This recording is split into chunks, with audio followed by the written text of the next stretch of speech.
Swallow's return crumbles against the fisherman's net of the Rogan Ryu.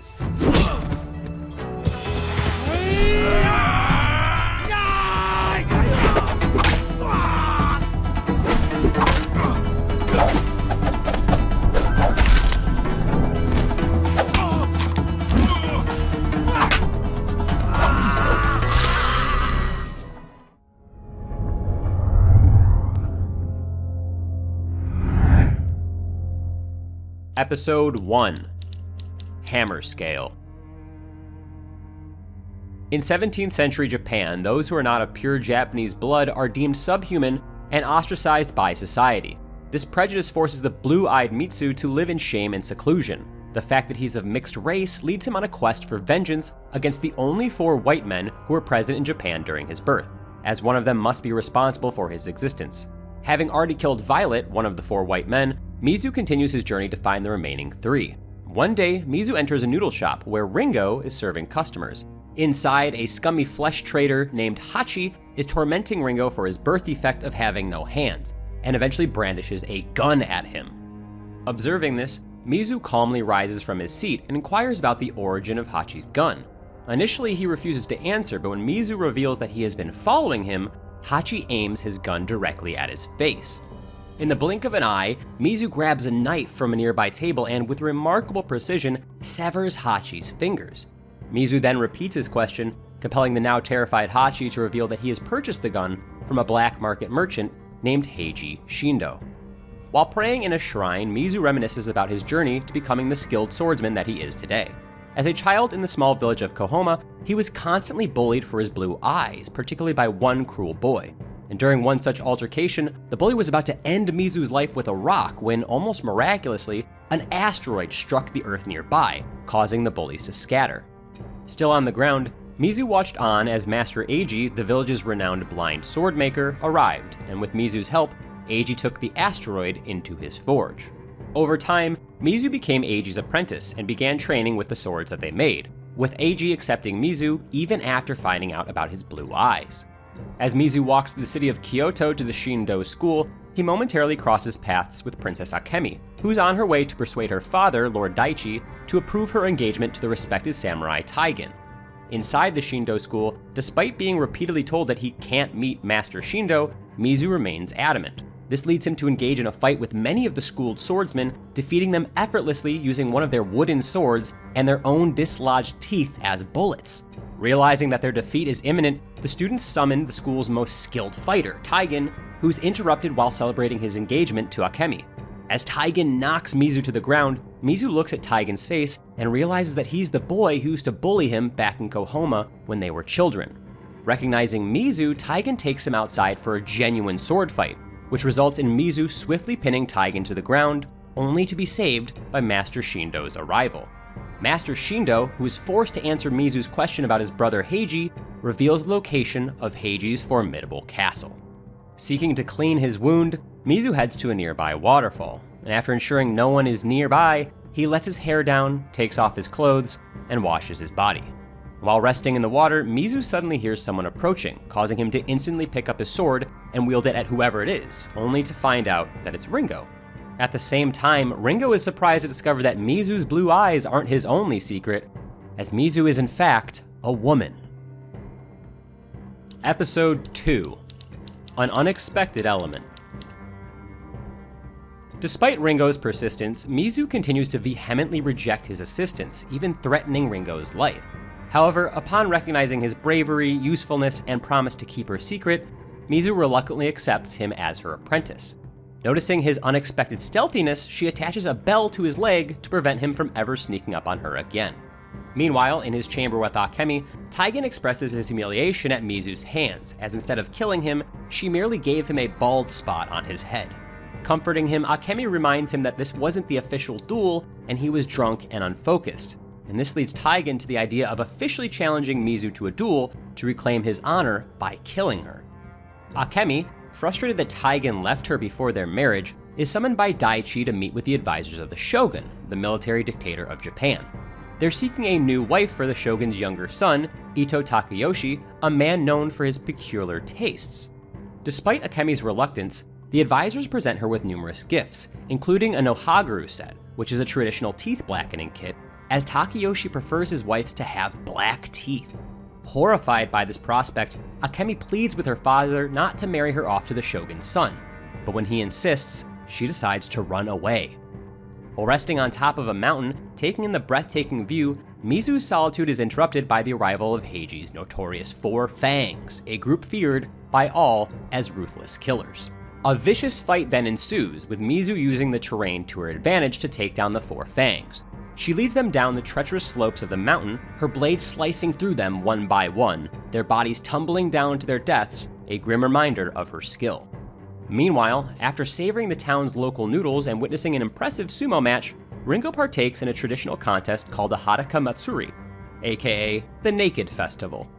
Despite being at a clear disadvantage, he dives deep into the water below everybody else and emerges with the sacred Shinji stick clenched in his teeth, a sign that his wish to be great at something will be granted. Back on the mountain, Mizu continues to fight and displays her incredible agility and strength by balancing on one hand, giving the illusion that her body is defying gravity. As she throws her sword with deadly accuracy to kill the final of the Four Fangs, she finds herself faced with Taigen. However, before Mizu can engage him in combat, she falls unconscious due to her wounds, leaving her vulnerable and at Taigen's mercy. Episode 3: A Fixed Number of Paths. As Mizu lays on the ground, Taigen chooses not to kill her, showing a display of honor, and instead, he entrusts her care to Ringo, who dutifully tends to her injuries. While recuperating, Mizu accepts Taigen's challenge to duel once she has fully recovered. Interruptingly, a gigantic man wielding a hefty weapon arrives, escorting them to a meeting with Heiji. And during their encounter, Mizu assures Heiji that she will harbor no ill intentions toward him, her only target is the white man that he works with. Heiji reveals the man's name to be Abijah Fowler, who resides in a distant and nearby impenetrable castle, as his presence in Japan must remain a secret.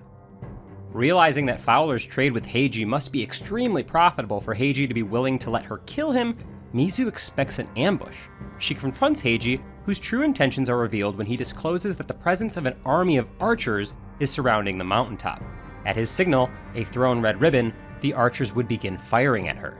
And upon learning this, Mizu swiftly severs his right hand, causing the ribbon to fall, triggering a barrage of arrows. As Heiji flees, Mizu and Taigen take cover behind a shield and slowly retreat back into the mountain's narrow passageway, while arrows rain down around them. Unfortunately, they find themselves trapped and start getting hit by several of the arrows. As the situation grows dire, Ringo arrives on horseback and hurriedly carries them to safety, reaffirming Mizu's decision to accept him as her apprentice. While celebrating their escape, Taigen is knocked unconscious, and upon waking up, he finds himself alone with a letter from Mizu, promising him their fateful duel, but only after she completes her vengeful quest. While reeling from this revelation, Taigen is suddenly kidnapped by the giant and taken to Fowler to extract more information about Mizu.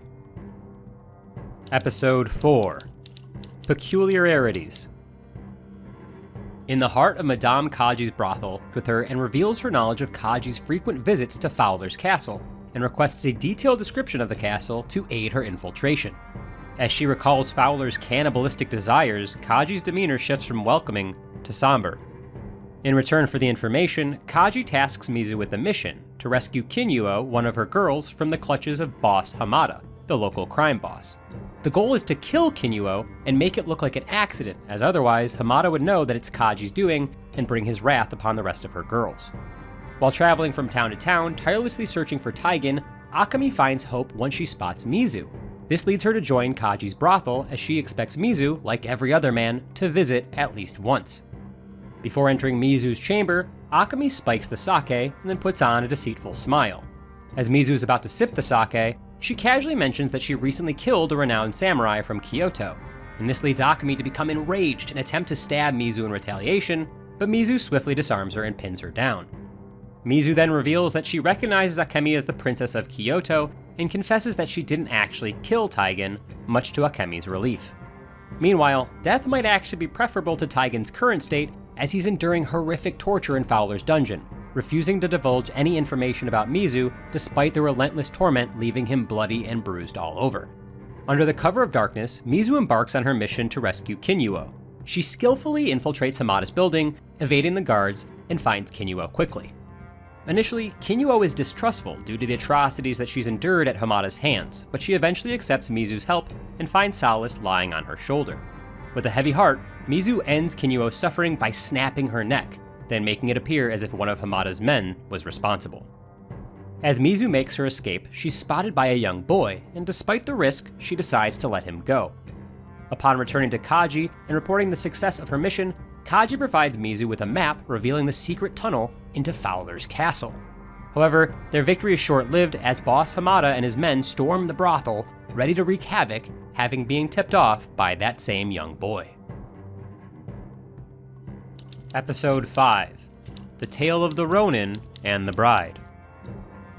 Elsewhere, a Bunraku performance takes place, telling the tragic story of a samurai with no lord or master called a Ronin, eerily reflecting that of Mizu. As Hamada's men invade the brothel, Mizu begins to stealthily eliminate them one by one, but despite her efforts, she sustains injuries, which leads her to reflect on the tumultuous past that has led her to the dangerous situations she frequently finds herself in. She remembers a tavern brawl that left her wandering the streets in search of aid, and to her surprise, she stumbled upon her mother, whom she believed perished in a fire, now working as a courtesan. Having forced Mizu to pretend that she's a boy her entire childhood, Mizu's mother now seems more accepting of her femininity and introduces her to a potential husband, Mikio. Due to his status as a disgraced samurai, Mikio doesn't really mind Mizu's mixed heritage. And as they begin to fall in love, Mizu confesses to Mikio about her past of pretending to be a man, leading him to insist on seeing her fighting skills. During the ensuing sparring match, Mizu's excitement gets the better of her, leaving Mikio defeated and humiliated, causing him to call her a monster and leave, breaking her heart. Hoping for Mikio's return and adorned in makeup, Mizu instead finds herself confronted by several soldiers, leading her to realize that Mikio might have been the one who exposed her location. Feeling betrayed and unable to find acceptance in this harsh world, Mizu's spirit is shattered, leading her to embrace her resentful side, essentially transforming into an onryo, or a vengeful spirit. Just as she did in the past, Mizu, fueled by hatred in the present, annihilates all surrounding enemies, even those who have clearly surrendered. She throws Hamada at Kaji's feet, who expresses her gratitude, while Akemi and Ringo watch in disbelief. Flashing back to the past, Mikio finally returns, but he accuses Mizu's mother of being the one who exposed her location. With her makeup smeared and filled with nothing but spite, Mizu departs as Mikio murders her mother before she eventually kills him.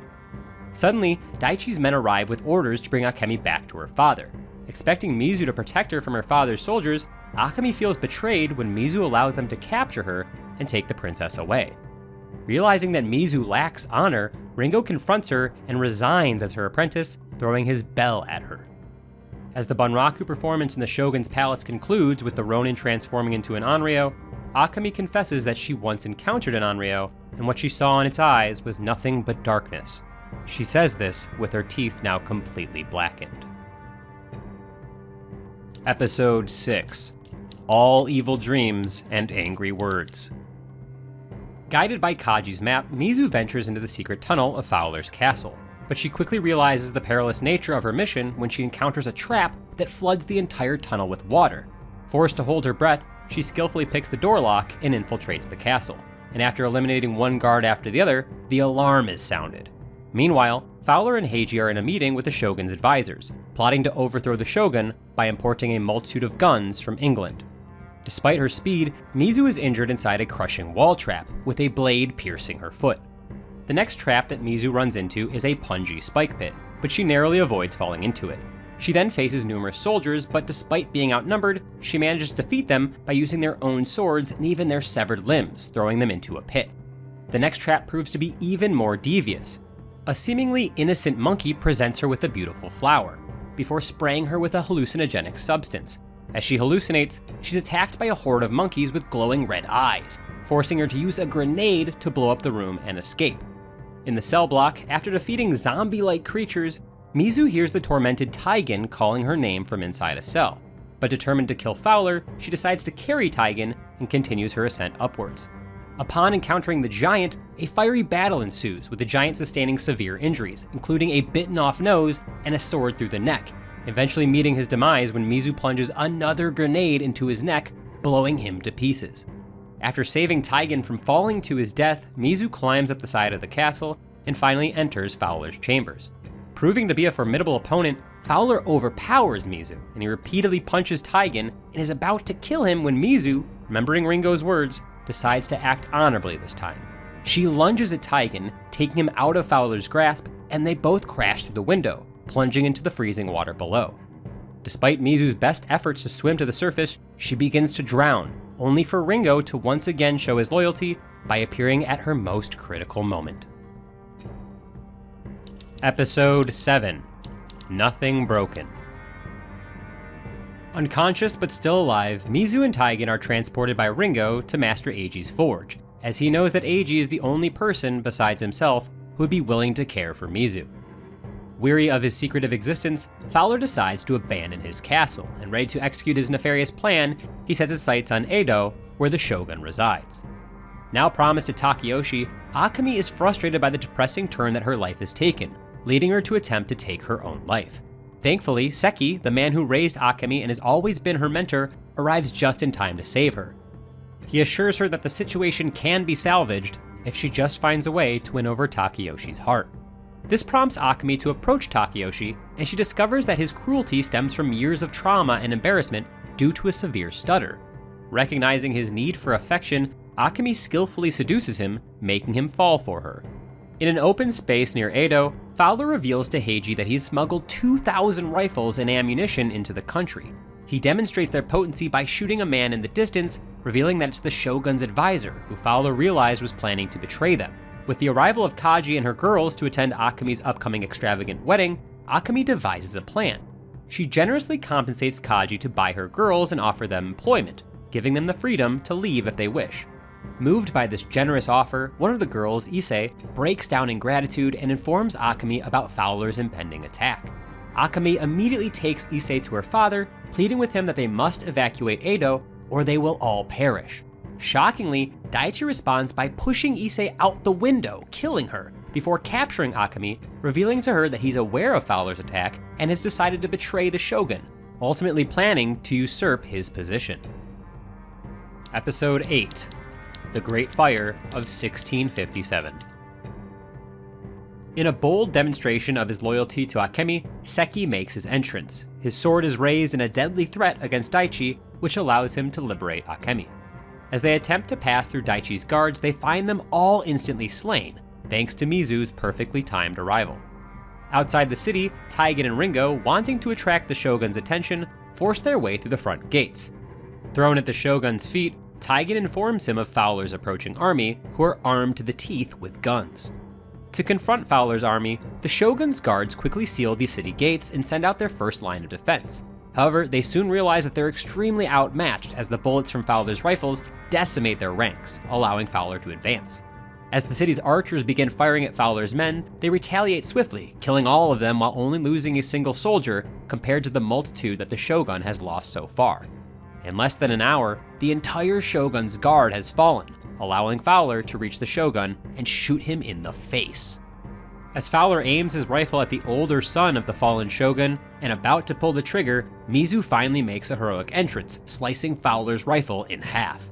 As everyone else escapes the room to regroup, the only two remaining are Taigen and Heiji, allowing Taigen to exact his revenge on Heiji for all the torture he had put him through by killing him. Despite having the opportunity to escape, Akemi decides to return to Seki to block the gates, forcing all of Fowler's men to perish in the raging fire that has meanwhile started in the city during all the chaos and fighting. This proves successful in decimating Fowler's men and effectively sabotaging his chances of rule. However, it's a bittersweet victory as Akemi is forced to watch Seki take a bullet and fall to the ground.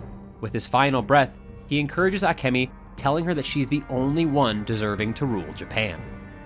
When Taigen is finally reunited with his beloved Akemi, he discovers that she's a changed person. She explains to him that she no longer wishes to escape with him, but instead plans to rule. Inside the burning palace, a fierce fight ensues. As Fowler holds Mizu in a tight grip, almost crushing her torso, he comes to the realization that Mizu is a woman and begins to mock her. In that moment of arrogance, Mizu finally overpowers him, delivering incessant knee blows to his face and allowing her to hold him at blade point. Realizing that his life now hangs in the balance, Fowler begins to divulge a series of secrets to prove that he is worth keeping alive. He reveals that the woman who raised Mizu wasn't actually her mother, but instead was a maid that he and the 3 other white men had paid to take her away and hide her after they killed her real mother. Continuing to prove his usefulness, he tells Mizu that despite having found him and Violet, she'll never find the 2 remaining white men, Skeffington and Rootley, without his help, as they lead much more secluded lives, revealing that these men don't even live in Japan, but instead live in London. As Edo burns to the ground, the remaining members of the Ito family watch, with Takayoshi expressing gratitude for Akemi's survival. When asked about her father, Akemi reveals that he's still alive and, with a cunning smile, assures them that she will take good care of him. Returning to the forge without Mizu, Ringo and Taigen are forced to confront the tragic reality that she might not have made it out of the fire. Unbeknownst to them, Mizu is actually on a ship, sailing to London with Fowler as her prisoner, fueled by a thirst for vengeance and a desire to unravel the mysteries of her past. That just about wraps it up for Blue Eye Samurai Season 1. If you like what you just saw, consider sharing it or maybe drop a like, and if you want to see more recaps on the latest and greatest TV shows, consider subscribing to the channel, and don't forget to ring the bell so you never miss a new video. I appreciate everyone who watched. Thanks so much for sticking around to the end. For now, BingeBot is logging off.